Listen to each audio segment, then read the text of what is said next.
Hey guys, in this video, I want to give you some natural tips from a Chinese medicine perspective as well as a physiological perspective for treating and potentially curing tinnitus or ringing in the ear.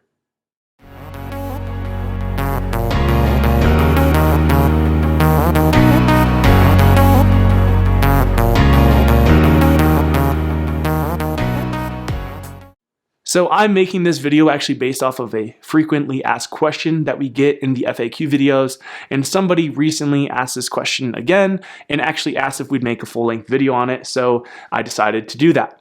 Now, for those of you that do not know, tinnitus, as mentioned, is a condition where there's ringing in the ear. And there's different degrees or stages of tinnitus. There's less frequent tinnitus where it doesn't occur very frequently, and the loudness or the decibels, I should say, are low. So it's not very loud.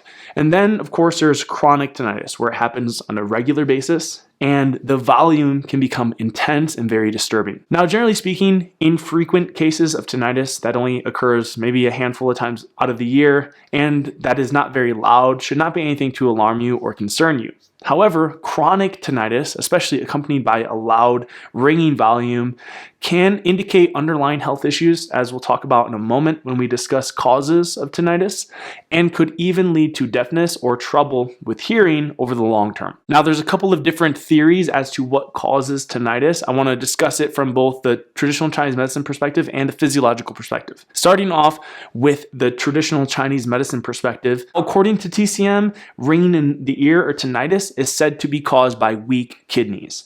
And there's two factors to this that sort of tie in with the physiological perspective.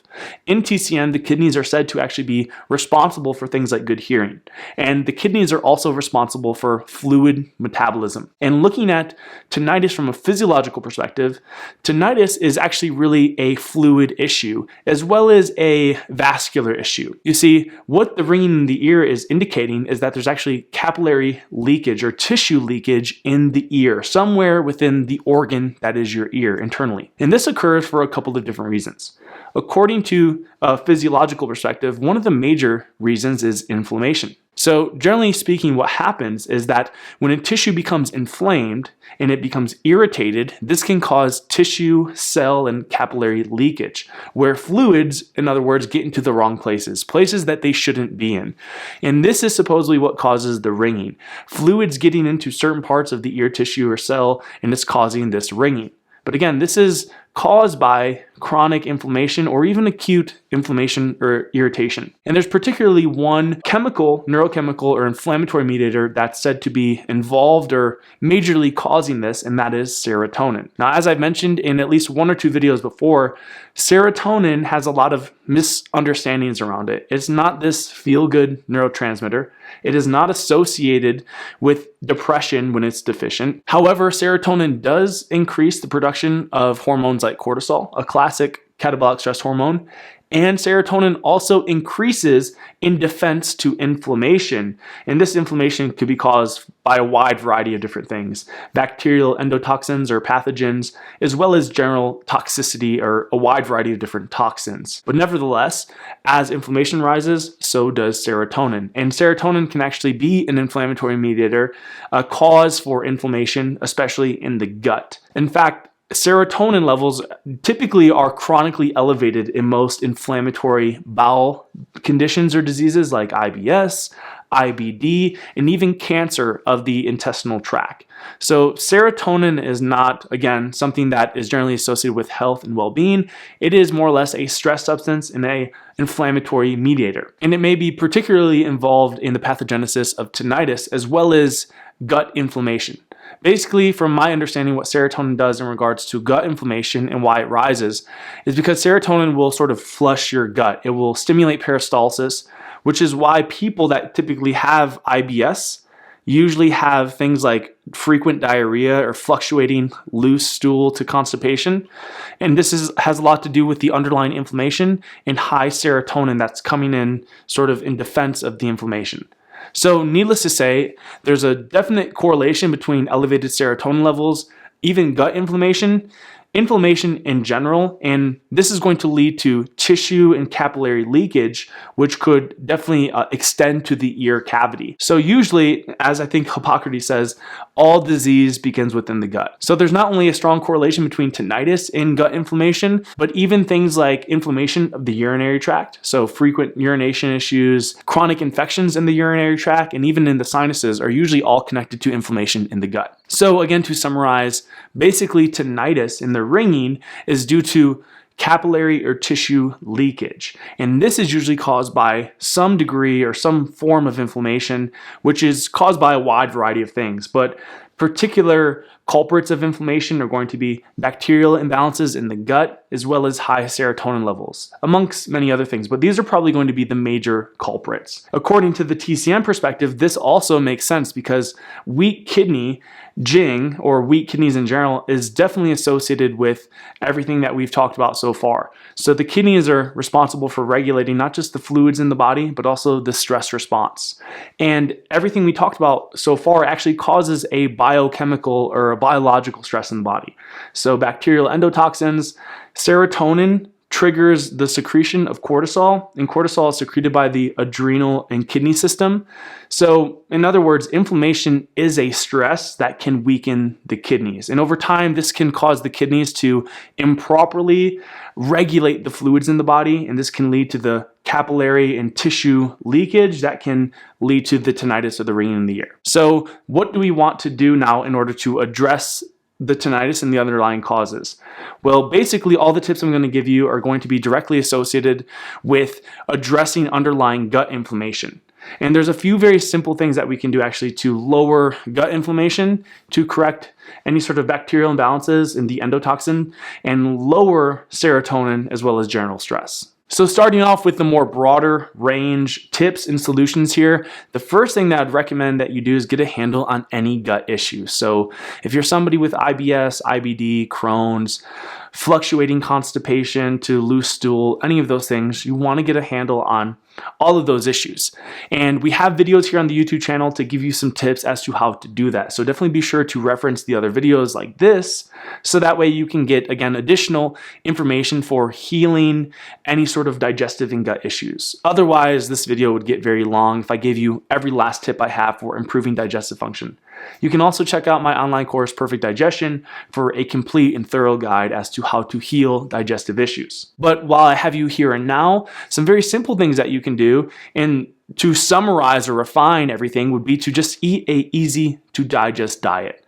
So avoid very difficult to digest foods. Throw the processed foods and the junk foods out the window.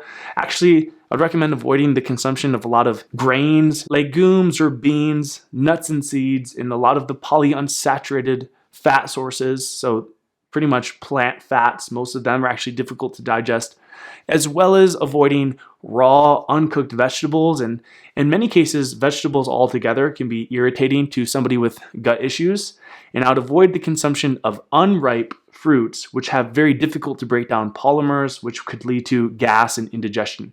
Instead, focus on really, really well-cooked white rice, well-cooked white potatoes, any sort of good quality animal protein and animal meat, shellfish, eggs and dairy if you can consume it, and really ripe organic fruits. So those are just a couple of dietary tips for handling digestive issues, but keep in mind that your digestive system is ruled by the nervous system. Any sort of stress, psychological stress, exercise stress, etc., will directly shut off the digestive system, leading to indigestion and gut issues. So you're going to want to get a handle on all of your stress, which is actually my second tip for handling tinnitus. Keep in mind, one of the underlying causative factors of tinnitus is high serotonin, which leads to inflammation. And serotonin stimulates the production of cortisol. And cortisol is the classic stress hormone secreted by the kidney and adrenal system when under stress. And this ties into the TCM perspective that tinnitus is a weak kidney issue. And any sort of chronic stress is going to weaken those kidneys, causing them to become overactive, secreting tons of cortisol. And eventually, over the long term, that could lead to inflammation, and somewhere down the line, that could lead to tinnitus. And you might even notice actually that even acute short-term bouts of anger, fear, anxiety, or stress could actually trigger tinnitus. And this might have something to do again with the secretion of cortisol, serotonin, and causing inflammation. So my second tip for you would be to watch the videos we have here on the channel on how to get a handle on stress, lower the cortisol. But for a tip here in this video, there's a handful of herbs that are actually going to be very beneficial for lowering cortisol. My favorite is KSM 66 ashwagandha, which is clinically proven to lower cortisol. But there's a handful of other ones too, so be sure to watch this video and probably even this video as well. My third tip for you, given the pathogenesis of tinnitus, would be to take proactive steps to lower serotonin. Now there's a couple of different things that you can do.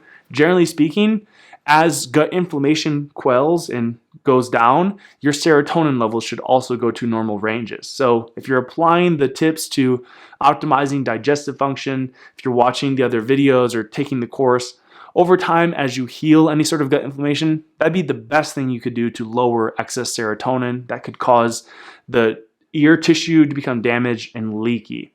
However, ginkgo biloba, one of my personal favorite herbs, is one of the unique herbs that actually lowers serotonin. It has an anti-serotonin and anti-nitric oxide effect, which makes it incredibly anti-inflammatory.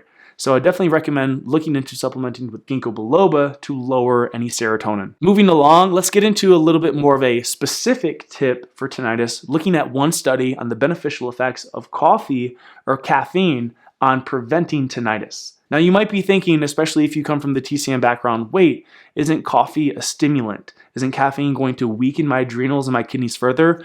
And the answer is actually no. If you've watched my other videos on coffee, any negative side effect that's ever been associated with coffee come from studies where incredibly large doses of caffeine were administered in a very short period of time. That's where all of these claims come from. Studies like that leave out the bigger picture. There's no negative side effects that come from a normal consumption or a low dose amount of caffeine, so like getting it from a cup of coffee, for example. And there's actually just tons of other benefits that you're going to get.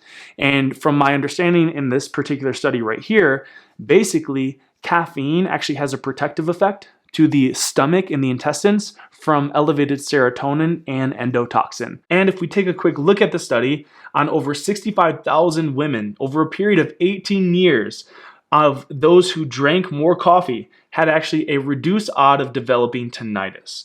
Basically, when comparing women who drank coffee at least 1.5 cups a day to those who didn't, had reported 15% lower incidences of tinnitus. So again, the study doesn't understand really the physiology or how caffeine might have this beneficial effect. But from what I know about the physiological effects of caffeine is that caffeine can lower endotoxin. It can protect the intestines and the tissues from inflammation or damage caused by endotoxin and high serotonin, which again are two major contributing factors to tinnitus. So I could probably go on and give you a ton of other different tips and specific things that you can do for correcting tinnitus, but hopefully now you have a greater understanding of what causes it, and you have a more specific understanding of the primary causative factors. So again, to recap, those are going to be gut inflammation, high serotonin levels, potential bacterial endotoxin overgrowth, so SIBO in other words, or small intestinal bacterial overgrowth, which causes leaky gut and leaky capillaries, high stress levels, high cortisol, or in TCM terms, weak kidney jing, as well as the basic inflammation that is caused by all of these things to the tissues.